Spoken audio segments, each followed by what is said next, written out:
On the morning of the 23rd of October 1845, the little village of Bec-Thomas in Normandy, France, had 87 inhabitants. By 9:05 a.m., it had 0. In less than 5 minutes, an entire community, its houses, church, and cemetery, vanished into the earth. This is the story of the day France literally lost a village, and almost no one outside Normandy ever heard about it. Most people have heard of Pompeii, buried in hours, or the 1,755 Lisbon earthquake that swallowed streets in minutes. But in 1845, right in the heart of peaceful rural France, something happened that was so fast, so total, and so terrifying that the government tried to hush it up for decades. Today, you're going to see exactly what happened at Bec-Thomas and why this disaster still isn't taught in French schools. Bec-Thomas was a tiny hamlet in the Seine-Maritime department, about 15 kilometers south of Rouen. 87 people, 22 houses, one small church, a few farms. Life moved slowly. The soil here was rich chalk and clay, perfect for apples and dairy. But beneath the fields lay something no one knew about, an ancient underground quarry. Back in the 1600s and 1700s, locals had dug deep into the chalk hillside to extract building stone and lime. When the quarries were exhausted, they simply sealed the entrances and forgot about them. Over 150 years, rain seeped in, roots grew, pillars weakened. By 1845, the entire village was unknowingly sitting on top of a Swiss cheese cavern, some chambers 20 meters high. In the weeks before October 23, strange things started happening. A farmer noticed his well water turned muddy overnight.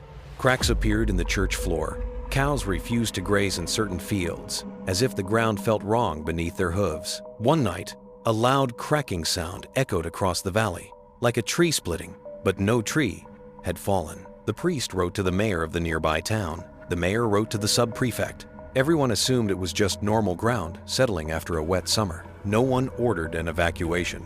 At exactly 8:58 a.m., a low rumbling began. People later compared it to distant artillery, then to a train passing underground. 9 a.m., the first collapse. A 40-meter section of the main street simply dropped 10 meters straight down. Horses screamed. A woman carrying milk pails disappeared with the ground beneath her feet. 9:01 a.m. The church bell began ringing by itself as the bell tower tilted. Then the entire church slid sideways and was swallowed. 9:02 a.m. A chain reaction. One cavern roof after another gave way. The village didn't sink evenly. It collapsed in waves. Houses tilted, walls burst outward. Then everything fell into the void. 9:03 a.m. Dust and chalk powder filled the air so thickly that survivors on the edge couldn't see their own hands. Screams echoed inside the earth for a few seconds. Then silence. 9:04 and 9:05 a.m. Final collapse. An area 300 meters long and 150 meters wide, roughly the size of 3 football fields, caved in completely. Depth in places, over 25 meters. When the dust settled 5 minutes after it began, Bec-Thomas was gone. Where 22 homes and a church had stood an hour earlier, there was now a jagged crater filled with rubble, furniture, and the remains of 87 people. Miraculously, 4 people survived. A shepherd on a hill 200 meters away, 2 children who had been late for school and were running toward the village when the ground opened, and 1 farmer who was in his upper field. He watched his house, barn, wife, and 3 children disappear in front of him. News reached Rouen by horseback that same afternoon. By evening, gendarmes and soldiers sealed off the area. The government of King Louis Philippe declared it a natural catastrophe, but classified many details. Why? Embarrassment. France was trying to present itself as a modern, stable nation. Having an entire village disappear because of forgotten quarries was bad PR. Rescuers dug for days but found only 3 bodies intact. Most victims remain entombed under the rubble to this day. The crater was eventually filled in and turned into pasture. The 4 survivors were given small pensions and told never to speak to journalists. Modern geologists call this a sinkhole cascade caused by pillar failure in room and pillar mining. The old quarry pillars had thinned over centuries. Heavy autumn rain in 1845 added weight to the surface.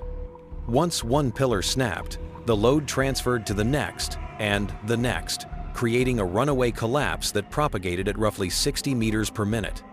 That's why the whole event lasted only 5 minutes. Today, if you visit Bec-Thomas, which was partially rebuilt 1 kilometer away, there's almost nothing to see. A small stone cross, a plaque that most tourists walk past without reading. The original site is just meadow. Cows graze where a church once stood. 87 people lie somewhere beneath. France has had bigger disasters. Oradour-sur-Glane, the Malpasset Dam, the 1,910 floods. But few as instantaneous and absolute as this one. So next time you hear a strange rumble under your feet, maybe don't ignore it.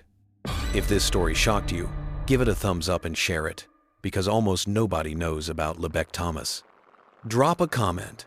What's the creepiest historical disaster you've never heard of?